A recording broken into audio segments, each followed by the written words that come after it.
বুটের ডালের অসাধারণ রেসিপি। হোটেলের রান্নার থেকেও এতটা মজাদার হয়, এই রেসিপি দেখে একবার বানিয়ে খেলেই বুঝতে পারবেন যে কতটা মজার রেসিপি। হোটেলের রান্নার থেকেও অসাধারণ হয়েছে। তো বুটের ডালটাকে প্রথমে আমি যেটা করেছি ২ থেকে ৩ ঘন্টা ভিজিয়ে রেখেছি যাতে ভালোভাবে সফট হতে থাকে এবং সিদ্ধটা তাড়াতাড়ি হয়ে যায়। তো যখনই আমি কি করেছি ২-৩ ঘন্টা ভিজিয়ে রেখেছিলাম বুটের ডালটাকে আপনাদেরকে শেয়ার করলাম। এরপর আমি চুলায় একটি হাঁড়ি বসিয়ে এখানে আমি ডিম দিয়েছি সিদ্ধ করার জন্য। আজকে রান্নার মধ্যে টিপস হচ্ছে ডিম যখন আপনি সেদ্ধ করবেন, সেদ্ধ করার সময় যদি লবণ দেন তাহলে সেই ডিমটার কিন্তু খোসাটা ইজিভাবে ডিম থেকে ছাড়িয়ে নেওয়া সম্ভব এবং সেক্ষেত্রে খোসার সাথে কোনো ডিম উঠে আসবে না। তো ডিম এর মধ্যে আমার সেদ্ধ হয়ে গিয়েছে, আমি নামিয়ে খোসা ছাড়িয়ে এক জায়গায় রেখে দিলাম। এখন আমি একটা ফ্রাই প্যান বসিয়ে মূল রান্না চলে আসছি। এখানে আমি সরিষা তেলটা ব্যবহার করেছি। আপনি চাইলে এখন সয়াবিন তেলটাও ব্যবহার করতে পারবেন। তো সরিষা তেল দিয়ে এখানে আমি পেঁয়াজ কুচি দিয়ে দিলাম। এরপর দিয়ে দিয়েছি আমি দারুচিনি, এলাচ, লবঙ্গ। তো এলাচ দিয়েছি আমি ৩ পিস আর দারুচিনি দিয়েছি ৩ টে। ১ ইঞ্চি টাইপের বা হাফ ইঞ্চি টাইপের এরকম আর কি। এরপর শুকনো মরিচ দিয়ে দিলাম আমি ১ টা। আপনারা আপনাদের ঝাল অনুযায়ী এখানে শুকনো মরিচ কম বেশি বাড়িয়ে কমিয়ে দিতে পারেন। এরপর আমি বেসিক মশলা দিব। এখানে একটা কথা বলে রাখি, কাঁচামরিচটাও দিব, তবে এই ফোড়নের মধ্যে যদি আপনি শুকনো মরিচ দেন সুন্দর একটা ফ্লেভার আসে। এই রান্নায় ফোড়নের মধ্যে অবশ্যই আপনাকে শুকনো মরিচটা ব্যবহার করতে হবে সুন্দর একটা ফ্লেভারের জন্য। তো বেসিক মশলাগুলো আমি দিয়ে দিচ্ছি। আদা রসুন পেস্ট দিয়ে দিলাম আমি এখানে ১ চা চামচ উঁচু করে। এরপরে হলুদের গুঁড়া দিচ্ছি হাফ চা চামচ থেকে একটু বেশি, ধনিয়ার গুঁড়া দিলাম হাফ চা চামচ থেকে একটু বেশি এবং আমি দিয়ে দিয়েছি মরিচের গুঁড়া হাফ চা চামচ থেকে একটু কম। এরপরে মশলাগুলো কিছুক্ষণ নেড়েচেড়ে নিয়ে আমি এখানে ব্যবহার করলাম টমেটো পেস্ট। তো এই টমেটো পেস্টটা আমি ফ্রোজেন করা ছিল, ফ্রোজেন থেকে বের করে আমি দিয়ে দিলাম। এরপরে এই অবস্থাতেই আমি নেড়েচেড়ে নিয়ে এখন আগে থেকে ভিজিয়ে রেখেছিলাম যে ডালটা, বুটের ডাল, সেই ডালটাকে এখন দিয়ে দিচ্ছি। তো ডালটা দেওয়ার পর আমি যেটা করব মশলার সাথে ডালটাকে কিছুক্ষণ সময় নিয়ে এইভাবে নেড়েচেড়ে নিব যাতে ডালের সাথে মশলাটা ভালো করে মিশে যায়। সুপ্রিয় দর্শক, দেখতে দেখতে যারা এই পর্যন্ত দেখে চলে আসছেন ভিডিওটার মধ্যে, তো একটা লাইক দিয়ে অবশ্যই দেখে নেবেন এবং আপনি যদি নতুন হয়ে থাকেন সাবস্ক্রাইব করে রাখতে পারেন নিত্য নতুন রেসিপিগুলো সবার আগে নোটিফিকেশন পাওয়ার জন্য। হ্যাঁ, আরেকটা কথা, সাবস্ক্রাইবের পাশে থাকা এখানে অল বাটন আছে, যদি একটা অল বাটনে ক্লিক দিয়ে রাখেন তাহলে নতুন নতুন রেসিপিগুলো কিন্তু আপনার কাছে যাবে। হ্যাঁ, অল বাটনে ক্লিক না করলে কিন্তু নতুন রেসিপিগুলো আপনার কাছে পৌঁছাবে না, আপনি চাইলে দেখতে পারবেন না আর কি। যদি ভালো লাগে লাইক করে সাবস্ক্রাইব করে অল বাটনে ক্লিক করে আমার রেসিপির সাথে এবং আমার চ্যানেলের সাথে থাকতে পারেন। আর যদি আরেকটু বেশি ভালো লাগে তাহলে একটা কমেন্ট করে যাবেন আমার রান্নাটা কেমন হয়েছে। সুপ্রিয় দর্শক, কথা বলতে বলতে আমি কিছুদূর এগিয়ে এসেছি। তো মশলাগুলো দিয়ে আমি কিন্তু কিছুক্ষণ এইভাবে নেড়েচেড়ে নিয়েছি। ডালটা এভাবে কিছুক্ষণ মশলার সাথে নেড়েচেড়ে নিতে হবে।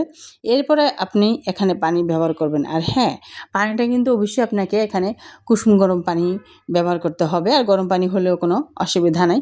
তো মোট কথা হচ্ছে এখানে পানিটা গরমই থাকতে হবে, সেই পানিটা ব্যবহার করলে ভালো হয়। তো পানি দিয়েছি আমি পরিমাণ মতন, যাতে একটু মাখা মাখা থাকে, একটু হালকা, হ্যাঁ, ভুনা ভুনা একবারে যাতে লেগে না যায়, একটু মাখা মাখা টাইপের, যাতে একটু হালকা হালকা ঝোল থাকে এরকম আর কি, সেই পরিমাণে আপনাকে পানিটা দিয়ে দিতে হবে। তো দিয়ে আমি একপাশে হাঁড়িটা রেখেছি আর একপাশে আমি এই যে আগে থেকে সিদ্ধ করে নেওয়া ডিমটাকে ভেজে নিলাম, একটু হালকা সামান্য হলুদ এবং লবণ দিয়ে ভেজে নিলাম ডিমটাকে। তো ভেজে নিয়ে এখন আমি যেটা করব, ঢেকে রেখেছিলাম আমি ডালটাকে, এখন ঢাকনা উঠিয়ে নিয়ে নেড়েচেড়ে দিলাম। আর নেড়েচেড়ে দিয়ে যেটা এখানে করব, গরম মশলার গুঁড়া ব্যবহার করব আমি, ঠিক আছে? তো এখানে আমি একদম হাফ স্পুনের চেয়েও একটু কম এই পরিমাণে বা এই আন্দাজে আমি কিন্তু গরম মশলার গুঁড়াটা দিয়ে দিলাম। তো ডিমটাকে তো ভেজে উঠিয়ে রাখলাম আর গরম মশলাটাকে দিয়ে দিলাম। এখানে আমি আরও একটা উপকরণ কিন্তু ভেজে নিব, যেহেতু আমি এই উপকরণটাকেও ব্যবহার করব এই আজকের রেসিপিতে। তো এখানে আমি 2টা আলুকে কিউব করে কেটে নিয়েছি এবং সামান্য হলুদ লবণ দিয়ে এই আলুটাকে এখন হালকা করে একটু ভেজে নেব। খুব বেশি একদম ভাজা ভাজা করব না, হালকা একটু ভেজে নিব, যাতে একটু কাঁচা কাঁচা গন্ধটা থাকে না, ওটা যাতে চলে যায়। তো সেই পর্যন্ত কিন্তু আলুটাকে ভেজে নিতে হবে।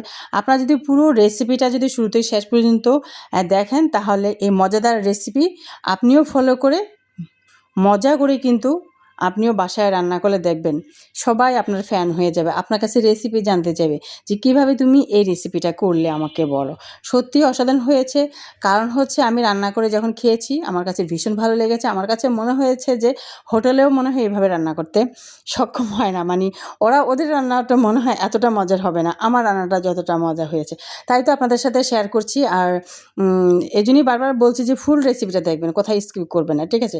কোথাও যদি স্কিপ করেন তাহলে কিন্তু আপনি কোথাও একটা মিস হয়ে গেলে ফুল রেসিপি কিন্তু আপনি বুঝতেও পারবেন না। তখন রান্না করতে গেলে কিছু একটা মিস থাকবে, তখন আপনার যে অরিজিনাল একটা টেক্সচার, যে আসল যে মজাটা রান্নার রেসিপি, সেটা কিন্তু আপনার আসবে না। যাই হোক, কথা বলতে বলতে অনেক দূরই চলে এসেছি। এখন আমি যেটা করেছি, আলুটাকে ভেজে নিয়ে এখন আমি সেই আলুটা দিয়ে দিব আর কি এই রান্নার মধ্যে।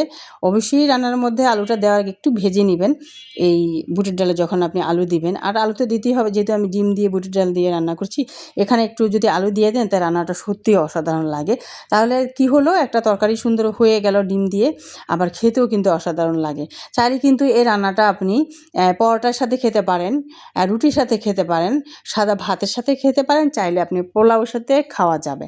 এই রেসিপিটা এতটা দুর্দান্ত হয়, এতটা টেস্টি হয়, ডেলিশিয়াস হয়, এবং এইগুলো খাবার সাথে কিন্তু সুন্দরভাবে যায়।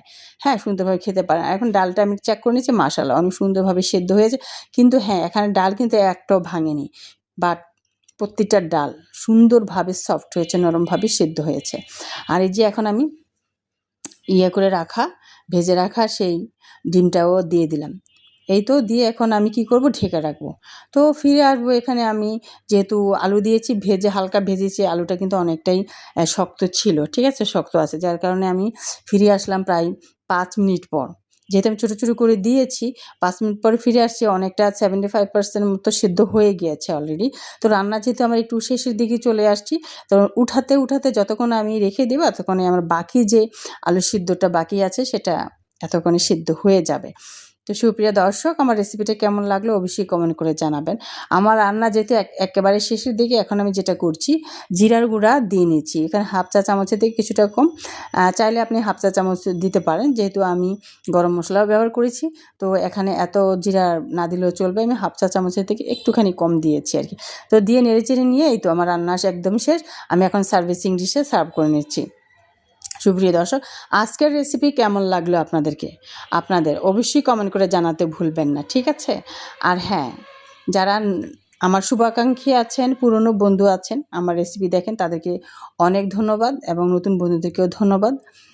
আর নিত্য নতুন রেসিপি নিয়ে আপনাদের সামনে অবশ্যই হাজির হব। আমার একটু দেরি হয়ে যাচ্ছে ইদানিং রেসিপিগুলো, ভিডিওগুলো শেয়ার করতে। একটু পার্সোনালিভাবে বিজি হয়ে পড়েছি, তাই ইনশাআল্লাহ সামনের দিকে অবশ্যই নিয়মিত হয়ে যাব। ততক্ষণ পর্যন্ত সবাই ভালো থাকবেন, সুস্থ থাকবেন। পরবর্তী রেসিপিতে ইনশাআল্লাহ কথা হবে আপনাদের সাথে।